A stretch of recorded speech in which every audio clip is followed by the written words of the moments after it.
Hello जय हिंद, नमस्कार, राम राम सभी साथियों को। स्वागत है आप सभी का अपने यूट्यूब चैनल संदीप बिगनर में। देखिए, आप में से कुछ भाई बहनों के मेरे पास कमेंट आ रहे हैं कि भैया कुछ ऐसी चीजें बताइए, कुछ ऐसी रणनीति बताइए कि हमारा इसी बार में सिलेक्शन हो जाए।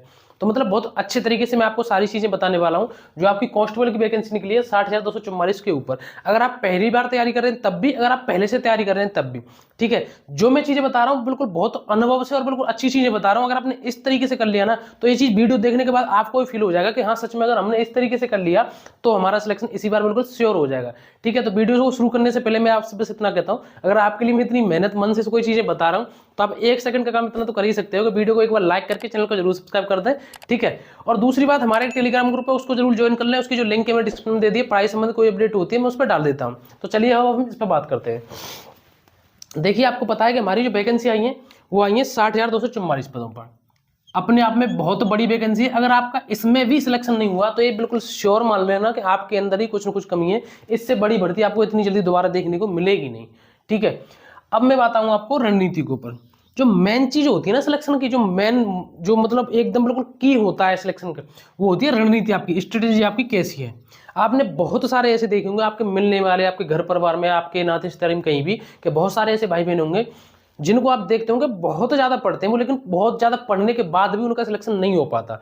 एक लोग तो ये हो गए। और दूसरे टाइप के आपने ऐसे भी देखे होंगे आपके कहीं आस पड़ोस में या कहीं रिश्तेदारी में या कहीं घर परिवार गांव में कहीं भी, कि वो बहुत कम पढ़ते हैं लेकिन उनका किसी न किसी एग्जाम में सिलेक्शन हो गया। तो आप भी सोचते होंगे यार ये तो बहुत कम पढ़ता था लेकिन इसका सिलेक्शन कैसे हो गया।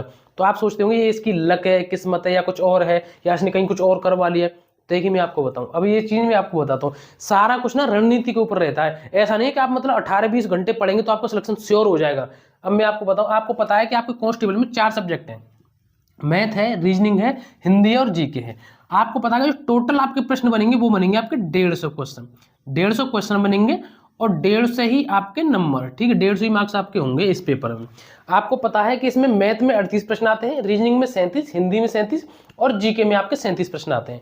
और मैंने आपको एक कट ऑफ के ऊपर भी ये बताई थी कि इसकी जो कट ऑफ है, ठीक है, इसकी जो कट ऑफ है वो अगर आप इस बार देखेंगे कि हमारा सिलेक्शन कितने पे हो जाए, तो मैंने आपको बताया था चाहे वैकेंसी कम हो या ज्यादा हो, चाहे भले एज में कितनी भी छूट दी गई हो, अगर आपको सिलेक्शन लेना है तो आप अपना सिर्फ एक टारगेट रखिए, वो है आपका 220 नंबर का, ठीक है। आप 220 नंबर का टारगेट रखिए अगर आपको सिलेक्शन लेना है तो अब मैं आपको बताऊं कि इसके लिए अच्छी तरीके से रणनीति क्या हो सकती है। आप सोचना अच्छी तरीके से।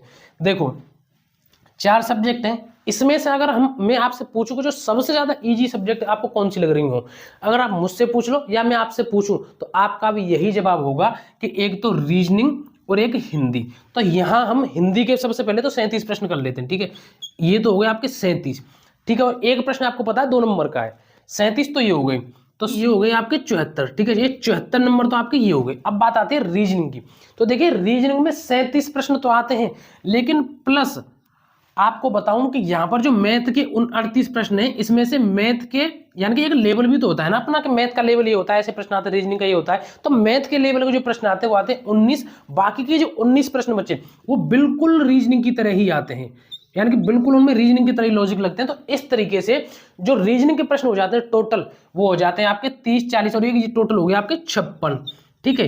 ये हो गए आपके 56 और 56 दूनी आपके हो गए, ये हो गए आपके 112 नंबर, ठीक है। तो ये 2 सब्जेक्ट हो गई आपकी। अब मैं आपको बताऊं सबसे पहले कि इन 2 सब्जेक्ट से ही आपके कितने नंबर बन रहे हैं। इन 2 सब्जेक्ट से ही आपके बन रहे हैं 4 और 2 6 और 1 8 और 186, इन 2 सब्जेक्ट से ही।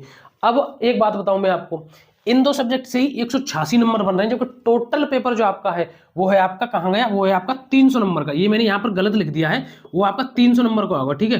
ये मैं यहां भूल गया था, सॉरी, ये मैंने गलत लिख दिया यहां पर, ये आपका 300 नंबर का होगा, ठीक है। तो ये 300 नंबर में से आप एक बात बताइए कि आधे से ज्यादा पेपर सिर्फ 2 सब्जेक्ट कर रही है, मैथ और ये तो हो गई आपकी रीजनिंग और ये हो गई आपकी हिंदी। और जबकि दोनों सब्जेक्ट एकदम बिल्कुल सरल हैं, इजी हैं। अगर आपने हिंदी आज से भी शुरू कर दी ना तो हिंदी वो है कि आप 1 से 1.5 महीने में इसको बिल्कुल घोल करके पी जाएंगी। अब मैं आपसे एक बात कहता हूं, अगर आपने इसमें 2-2 4-4 5-5 प्रश्न कम, इसमें भी 2-4 प्रश्न कम कर लिए, इसमें भी प्रश्न कम कर लिए, लेकिन अगर आप चाहें ना तो इसमें पूरे में से पूरे कर सकते हैं। दोनों सब्जेक्ट ऐसी हैं, ठीक है। मैं आपको यहां मान लेता हूं कि यहां आपने बिल्कुल 170 ही कर लिए, 186 से 180 ने 170 कर लिए इसमें से। अब अगर आप 170 घटाएंगे 220 में से, 220 में से अगर आप 170 घटाएंगे, बल्कि आ जाता है 50 नंबर। ठीक है, यानी कि अब आपको सिर्फ और सिर्फ 50 नंबर लेके आना है। हो सकता है कुछ भाई बहन ये सोच रहे होंगे कि भैया कहना बहुत आसान होता है लेकिन करना बहुत कठिन होता है। बहुत सारे ऐसे भाई बहन हैं जो पूरे में से पूरे लेके आते हैं इनमें, क्योंकि ये सब्जेक्ट इतनी ज्यादा मतलब टफ नहीं है, बहुत ईजी प्रश्न आएंगे, इनको आप कर सकते हैं। अब यहां बचे आपके 50 प्रश्न। अब आपको क्या करना है, 50 में से 50 प्रश्न बचे, 50 में आपको क्या करना है, आपको पता है जीके में 38 है और ये 50 प्रश्न नहीं बचे, ये आपके बचे 25 प्रश्न। 50 तो आपके नंबर बचे, ठीक है, 50 तो आपके नंबर बचे। 25 प्रश्न में से आपको क्या करना है, यहां पर ये जो मैथ के प्रश्न है 19, मैथ के प्रश्न 19 है और जीके के 38 है। अगर आपने इसमें से 38 नहीं किए तो अगर आपने मतलब 30 कर लिए, 25 कर लिए, अगर 25 नहीं करेंगे तो कम से कम 20 तो कर लेंगे इसमें। ठीक है, 20 इसमें से अगर आपने कर लिए, और 20 भी नहीं कह रहा हूं मैं यहां पर, यहां अगर आपने 20 नहीं 15 ही कर लिए, ठीक है, यहां अगर आपने 15 ही कर लिए, ठीक है, यहां आपने 15 कर लिए, बचे कितने 10। अगर आपने इसमें से 10 भी कर लिए ना 10, तो ये हो गए आपके टोटल 25। ठीक है, क्योंकि मैं आपसे एक बात कहना चाहता हूं, इस बात को जो कुल मिलाकर के मैं कहना चाह रहा हूं, ये जो 25 प्रश्न है ये आपको 50 नंबर दे देंगे और यहां अगर आप इनको जोड़ेंगे तो ये आपके टोटल 220 नंबर हो जाएंगे। ठीक है, अब बात रणनीति की, मैं आपको किस तरीके से, ये जो मैं रणनीति बता रहा हूं ये कुछ नंबर में ऊपर नीचे हो सकती है, कुल मिलाकर के मैं ये नहीं कह रहा हूं 170 ही लाइए आप, इसमें सिर्फ और सिर्फ 25 ही करिए आप दोनों में। कुल मिलाकर के मेरे कहने का बस मतलब ये है कि ये सब्जेक्ट सबसे ज्यादा महत्वपूर्ण है और इसके बाद फिर हम प्रेफरेंस पे रख सकते हैं अपनी, कि इसके बाद फिर हम मैथ में भी सॉल्व कर सकते हैं, जीके में सॉल्व कर सकते हैं।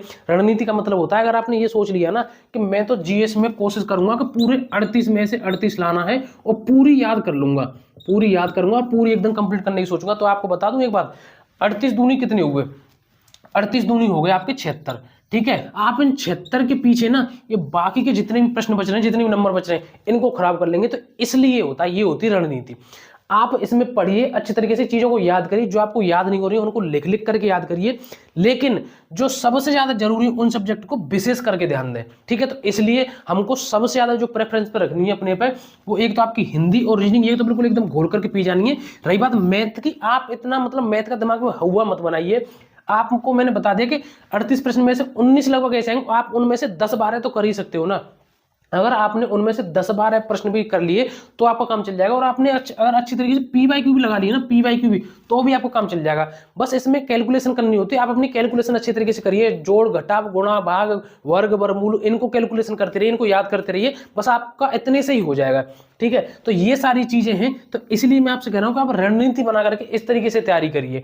और अगर आपने इस तरीके से कर लिया तो आपको भी लग रहा होगा कि हमारे 220 नंबर इस तरीके से आ सकते हैं। लेकिन अगर आपने ऐसे सोच लिया कि मुझे तो इसमें 38 के 38 ही प्रश्न सॉल्व करने, 19 के 19 ही करने, तो जो सबसे ज्यादा जहां से नंबर आपको मिलेंगे ना, जो सबसे ज्यादा भंडारा है ना नंबरों का, इनके चक्कर में आप उनको छोड़ दोगे। ठीक है, ये आप सिर्फ रह जाएंगे, क्योंकि आपको भी पता है कि सारी चीजें कोई कवर, इसको तो आपको भी ये तो पता होगा ना कि जीएस का कितना बड़ा सिलेबस है, क्या आप इसको पूरा कंप्लीट कर लेंगे?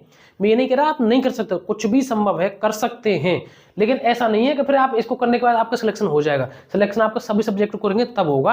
ठीक है, तो इसलिए सबसे ज्यादा इसमें स्कोर करिए। ठीक है, मैथ में आपको मैंने बता दिया, आप इतने से काम चल जाएगा, जीके में मैंने आपको बता दिया। तो ये सारी जानकारी है। अगर यूपी पुलिस कांस्टेबल की अच्छी तरीके से सीरियस होकर के तैयारी कर रहे हैं, तो मैं आपसे एक प्रश्न पूछूंगा, उसका अगर आपको आंसर आ गया और कमेंट में दे दिया तो मैं मान जाऊंगा कि आप अपनी अच्छी तरीके से तैयारी कर रहे हैं। आपका प्रश्न है कि सीरिया की राजधानी क्या है, दोबारा सुन लीजिए, सीरिया की राजधानी क्या है, इसका आंसर आपको कमेंट बॉक्स में देना है। और भी आपको डाउट रहता है वो भी आपको कमेंट बॉक्स में करके बताना है। हमारे टेलीग्राम ग्रुप पे उससे जरूर जुड़ जाना, वीडियो को लाइक करना और चैनल को सब्सक्राइब करना मत भूलना। अब मिलेंगे अगली नई वीडियो में, और हाँ, आपको जो भी डाउट हो वो भी आपको कमेंट में करना है। आज के लिए बस इतना ही। जय हिंद, नमस्कार, राम राम।